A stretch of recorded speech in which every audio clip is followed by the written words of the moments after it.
15th of February 2026 goes down in history as the day the class of 1981, 1987 meets up on an auspicious reunion, blah, blah, blah, blah. I think Owen will do better for me here. Owen Chibege, he will do it better. Otherwise, buli omu akoze effort. Let's take this out of the way. Samali bambi tukusabira ebintu byonna. Of course, that's life, you know. The message came through, and we are there for you. Of course, when you share something, you want people who care about you to know. Yes. Taze Samali Sempebwa, taze abamanyi Samali Sempebwa, she was the smartest. Hamma myansomesa. Yes, yatusomesa fenna anyway. It's a P1B. We have a move out to joining them with P3. We have Obis and Ojis who joined later on. P3, P4. P3, P4. We're joining them with P3. Tulibana ba tobachu sama somero. Buganda Road, Boogie Street. Nenze nali entry na yigira mu second term. Obu classes we buti obutebe we buti. I remember those small chairs. Mrs. Halera takes over from there. P2, P3, then P4. Mr. Kahuma, Mrs. Mwanja, bali M4M, 4B. Then I'm 4B, Mr. Kahuma Patrick. Nasula konewa Mr. Kahuma in 1984 during the war. Hey. Mr. Kahuma bambi yansuza. It wasn't safe. Or Musea exile, so many things were wrong. Generation here, to be engineer, we are traumatized. Although we don't even talk about it. We hardly talk about this. During the war, Nemusanga road blocks, Nemusanga Midambo, Nemusanga Chief, Etwabanga Cheba and Gaza Road. P5, Mr. Boenje. Francis Bwenje na young coaching mathematics. My dad got him a place called Shock Building opposite the railway. Ga coaching around abana abalala. But me, I didn't need coaching. Manyimi amasomero ebiseera ebyo ate bityo na mwana ino kwongeramu. P6 Mr. Tendikawa class teacher 6D Mukona. Let's talk about this. Chine ekyokutukyusa classes ne tuba tumixiga. Okay, twali twemanyi buli stream. Naye ate tukomawo mu P6 nga we are all strangers. Temwamanya kintu ekyo. Reason being that nti abaana abasinga tebadda. By the end of the year 85 bamaze okujjako gavumenti ebintu by'omwaka ogwo byali biwanvu nnyo. We were affected academically. Chengamba tetwasoma bulungi, reports tezalabika bulungi. Twafunanga mu 90s, 95, 80 and over. 6D. Then it is getting up muchi. P7 era nabatu mixinga. P7 P, P7 Q, P7 R. 3 streams. Nishiraba. From P6, 6A, 6B, 6C, 6D. Muchirabe chintu echo. Kati zemwe tandiko chirabe, it was a bit of a confusion there. 6A yali esooka buyambuka waggulu ku toilets. 6A, then it's 6B, 6D. Kasonda. Mr. Tindikawa. Yes. Yes, Jukida. And of course, the highlight was P7. P7, we were more like coming of age. And I when I was since I remember seeing when I was older than you guys, you know. So naye saali sirabika myaka gyange acting I was, nali nsosa the delay oba natandika okusoma mangu nasomera Kenya. My mom had me when she was young. Ate yaddayo n'asomera Nairobi. Buli weekend tulinnya Nyonyi mu Foka Friendships soma Civil Service College, East African Civil Service College. Yali asoma nga ndi mwana muto. So my Ali Montesero njisomera Kenya, more or less. Kireleshwa. Very privileged. Bya kigagga nnyo baana b'abazungu diplomatic call nga ndi mwana muto so ngenda okujja Uganda ne bantwalako ewa mukyala Sekalaala Kololo Nursery School which had been ebyabayindi ebyedda nti abagoma mujjukira ebintu ebyo nensomayo then enjoyininga Kitante. To come here after the war, right to 78, 79. So my early childhood, formative, wow. Kati nasatolengera Buganda Road. Bana Kitante. Kale nzijukira interview ye Kitante na obudala suji baina code drum bayita auditorium. Yo budala mbujukira obo we wali line. Kali mwana muto wenzi. Then I came to Buganda Road, Mrs. Mero. Mrs. Mero. I did teach Buganda Road, student, teacher, whatever, those years. She was a very good friend of my mom. Cheba ando. Mwana mulete, no, bitaya na, hands on. Mubi manye ebyo, ebyabazeyi. Naffe tubikoze nati mwana kakati natulowooza bwetu ti buli omwana gw'omulowoleza man. So what do you think? So I had no choice and that's how I ended up in Buganda Road.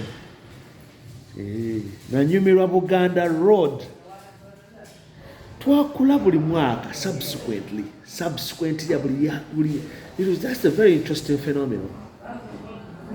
Nti muyingidde muli bato mufulumye muli of age teenage omwensi nemutwala gyemtutte. So many years later we are reminiscing ebyedda ebyaliwo naye ate kati ffe twali ku win take it all. Education back then was rewarding. Okay, Sitagaman is a generational shift. And mwasomanga ebintu nga mubiraba era ne mubyagala. Tubagala kubeera aba lawyer, doctor, engineer, whatever. I didn't have a clue. Nali mugezi nnyo nti I could fall anywhere. Naye kati ate eriyo bwe twali mmanyi nti bo mathematics bwe bwongo bwe balina. What sciences, arts. So, it comes back to dawn on me. Gandimu Erevo, Makerere High School. Ningi the sciences, nina potentials, kola. Neatenga dimu. Ebya arts. Some byangu tweet together to yongere Makerere. My mom told me I'm not going to MOOC. Tojagenda Makerere, Yakutwala International University. She paid a hefty sum of money. She was very, very worried about me. Tabani wange. Abajjukira Buganda Road. My mom, Mulabako. I don't. You might have. Hey, where Benz young picking and Renault 2. Much because nyingi nyeza picking and ya Buganda. My sister bange. But no longer much because it's different. Buganda Road with the person who would know more about Kasaga, Jack Mate, Jack Mate, Mkano Sozi,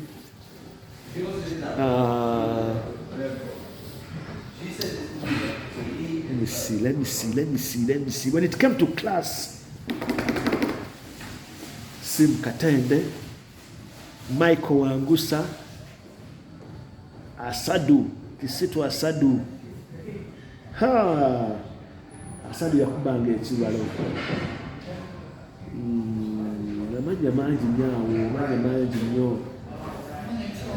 This is the importance of this reunion. This is the importance of this reunion. We're filling the gaps.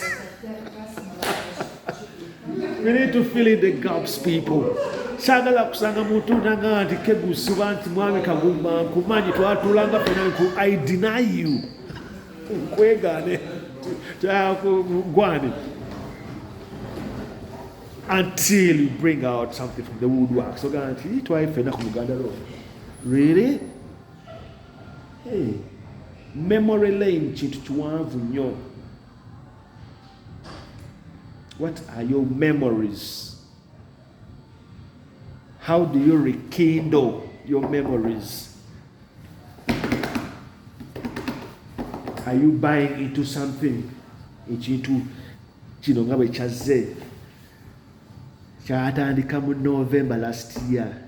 So guys, I think so. It's a good idea. Ate senga badde Uganda. Kyandibadde even bigger. To be national. Buli omu mujjayo gyali woodworks. Then of course things have to start slow and steady. Wano mu gym tukola get-togethers.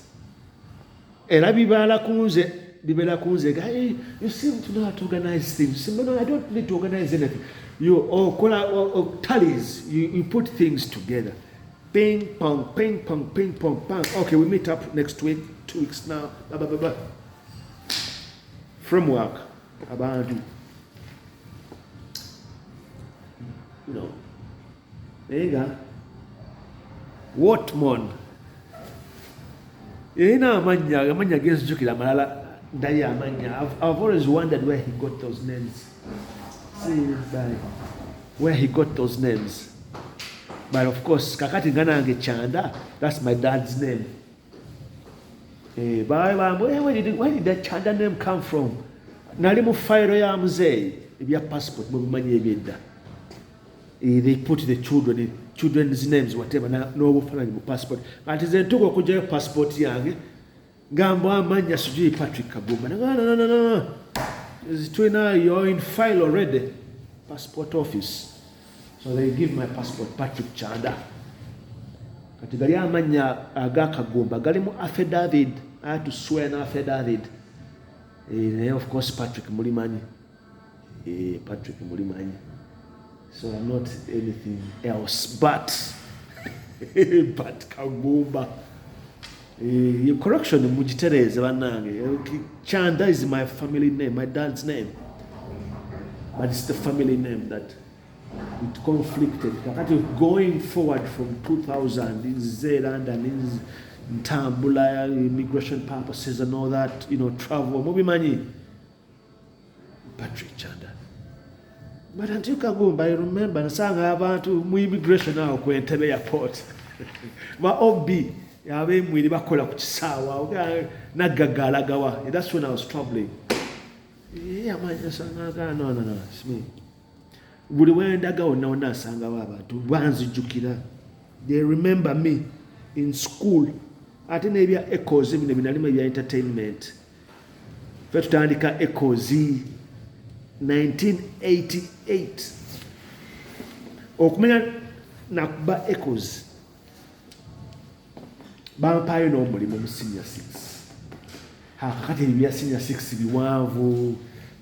My mom refused to pay my.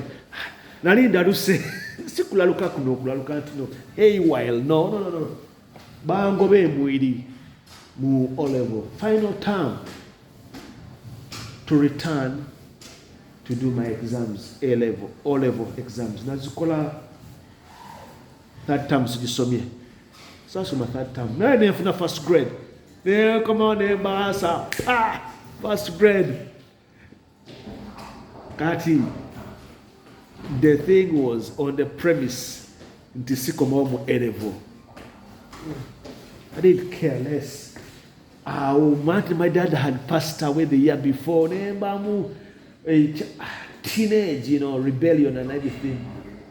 Mami natunuulira nga omwana ono agenda kunyononekako. I was like a kalida. Nali ntegeera. But I was just having that anger. My dad had passed away.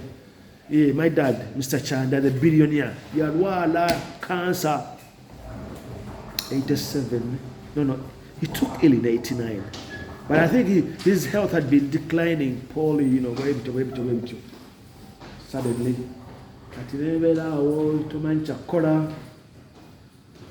May you outgrow that. Katimu A-level I have to vengeance. Nakola vengeance. The necessary school fees.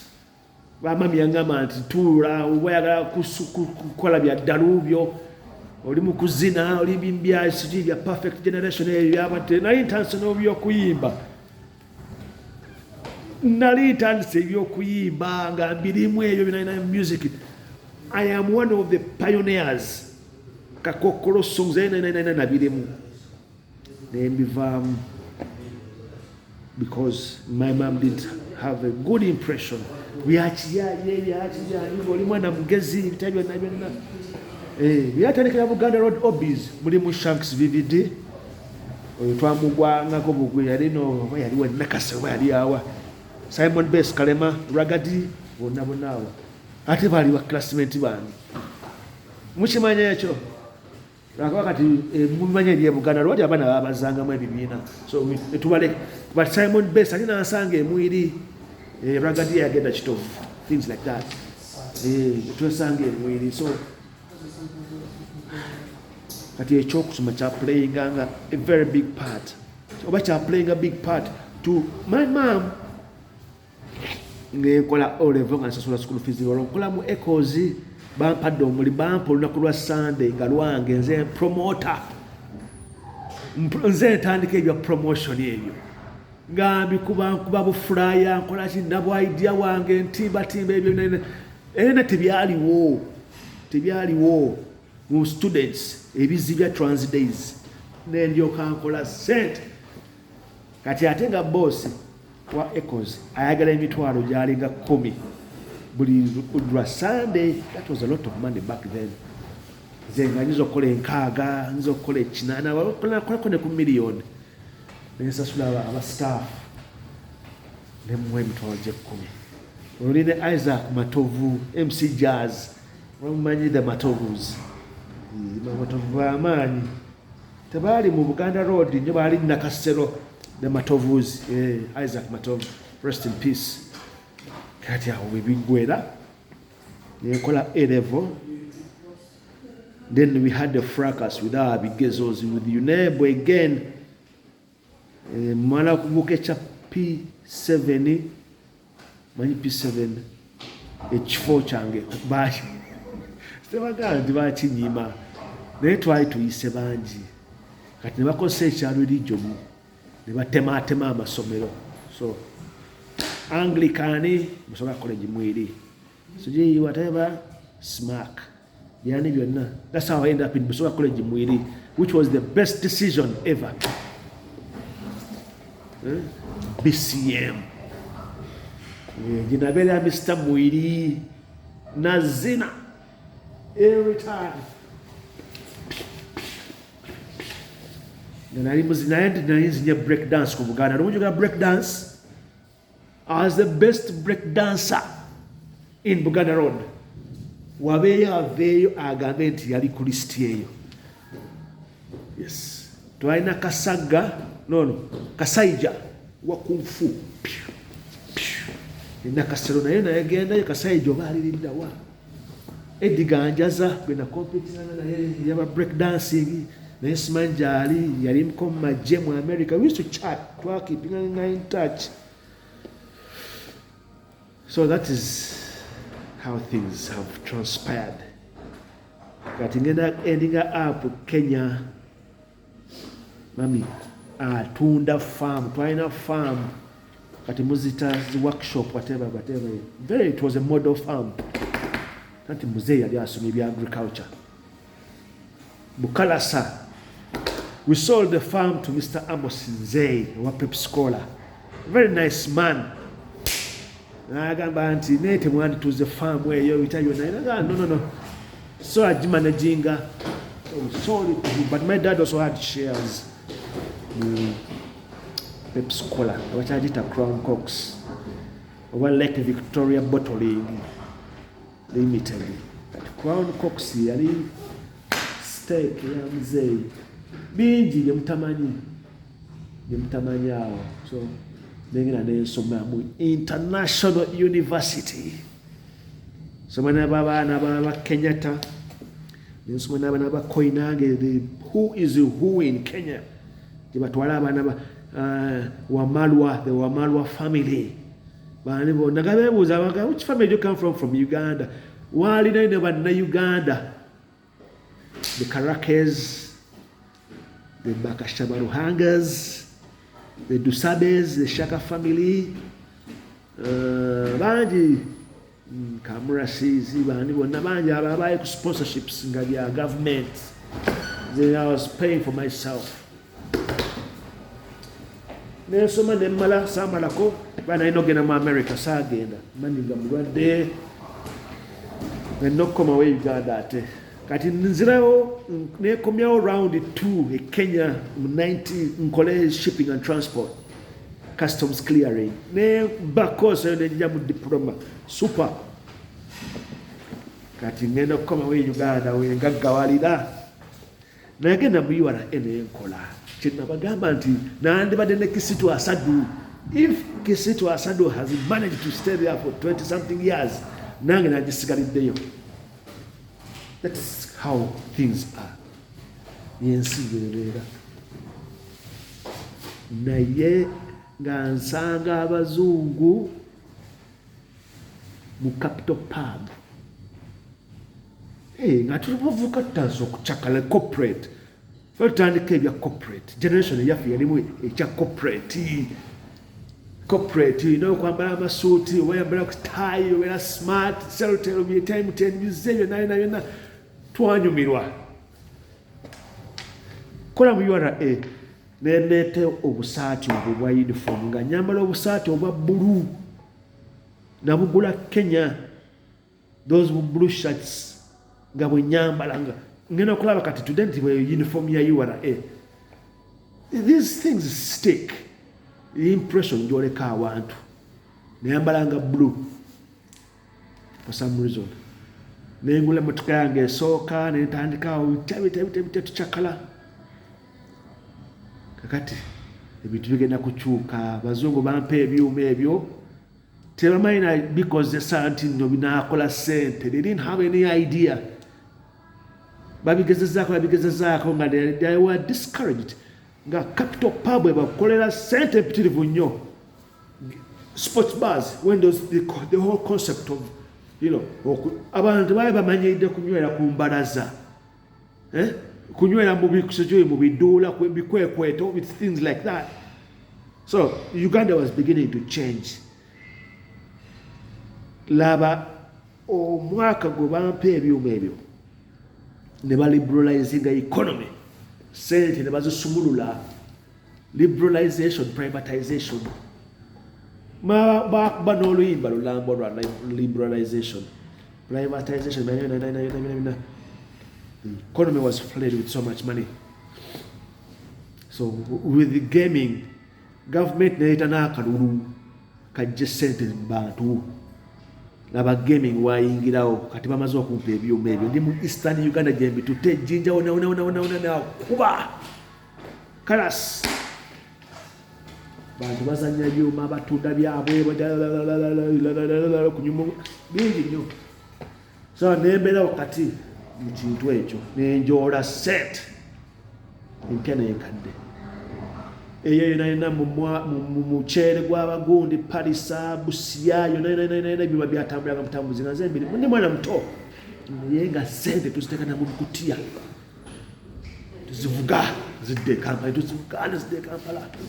Billionaire A billionaire story, young pound.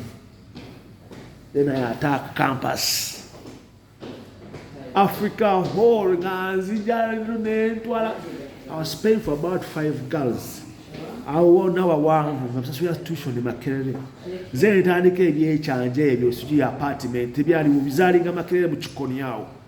To my punks, it is a mayumba marunji. You know, life. Yechivuka.